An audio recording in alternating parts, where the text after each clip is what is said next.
guys, it's Rona once again and welcome back to my channel. So for today's video guys, pupunta ako sa salon kasi gusto ko magpa-straight ulit ng buhok. So ilang months ba ako nagpakulot, pero yeah, siguro mamaya sabihin ko kung ilang months, bibilahin ko muna.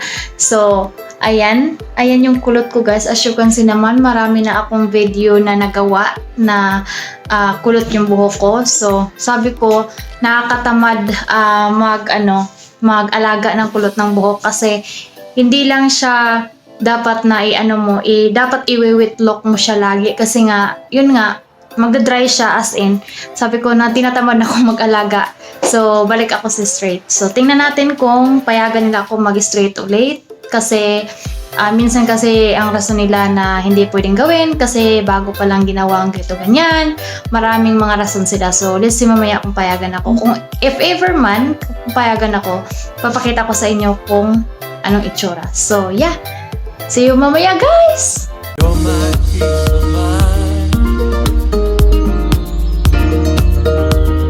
in this crazy world.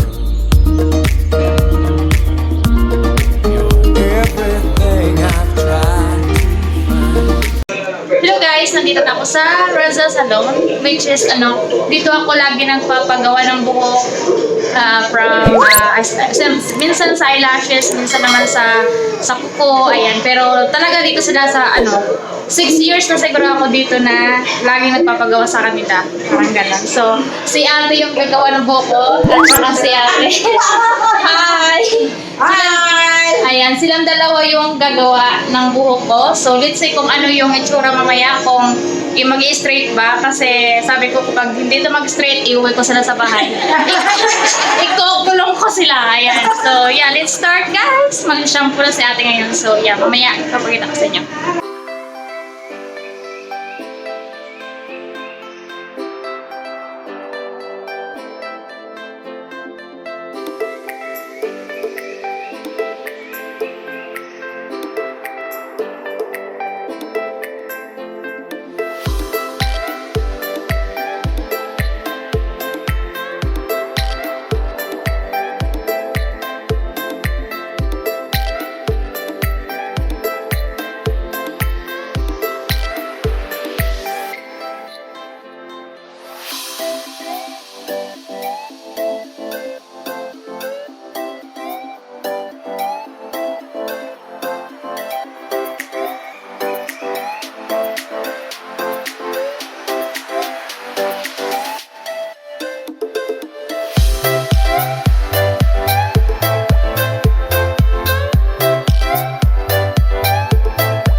Hello guys! Tapos na ako. So as you can see, anong masasabi nyo guys? Ayan.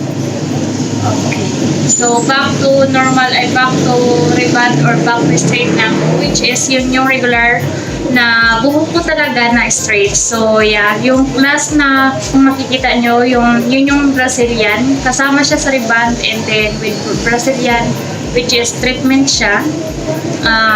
So minimix na lang. Tapos sabi ko sa kanila gusto ko magpakulay ng as in dark black. Pero ayaw nila kasi daw baka masira yung buhok ko. So after 2 months maybe pwede na ako magpakulay and then with treatment naman yun para mas okay talaga yung buhok ko. Pero this time, rebond lang siya with treatment which is Brazilian treatment yung kinuha ko. So yun. So ito yung resulta niya guys. Ayan.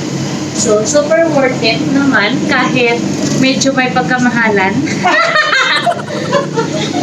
Kaya, at mapagkatiwalaan mo yung taong gumagawa sa'yo. So, message me guys kung PM me sa Facebook page ko or sa Instagram. I'm always online naman. So, you can message me kung gusto niyo ng suggestion kung saan magpapagawa ng nails, ano pa ba? Of course, hair, eyelashes, ayan. So, I can recommend, guys, kung saan nyo pwedeng gawin kasi experience ko na this place. Kaya, yun, pwede kong ma-recommend sa inyo. So, ayun lang guys. That's all for today. Ayan na. Goodbye, kulot.